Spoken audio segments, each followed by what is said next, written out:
Kay, alam nyo, lagi akong nagbibideo sa ginagawa ko.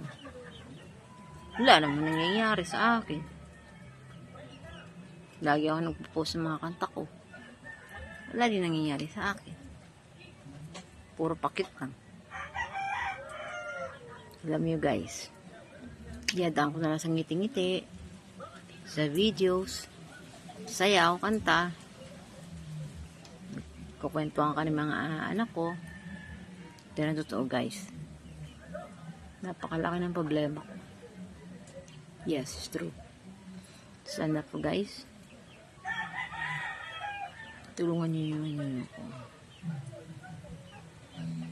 Ano bang gagawin ko sa buhay ko, sa mga anak ko?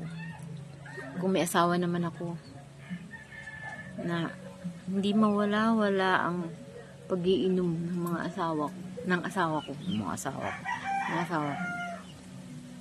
Ang bait sana ng asawa ko pag hindi nakainom, pag hindi siya lasing, pero pag nakainom siya, naku grabe. Para ako nakapatay ng tao kung ako awayin, grabe, sobrang sakit magsalita. Then, inside in my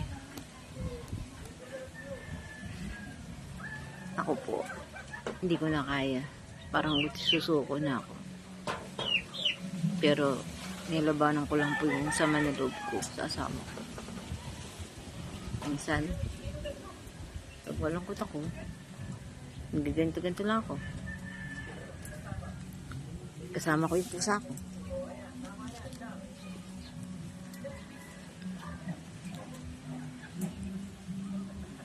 Well guys, sana intindihan niyo yung mga sinasabi ko. Sana balang araw, kasi tatanda rin naman kami, yung asawa ko sana tumigil sa pag-inom-inom. Kasi lagi po siyang mainit ang ulo, inaaway po ako, mga anak ko, pinapagalitan niya na walang dahilan. Tapos ang bahay namin ganito. Tagpi-tagpi lang. Hindi ko nga matulungan sarili ko eh. Paano?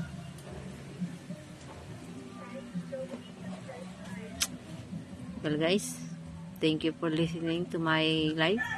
Welcome to my life. Welcome to my channel, Melissa Roselio. Bye. God bless.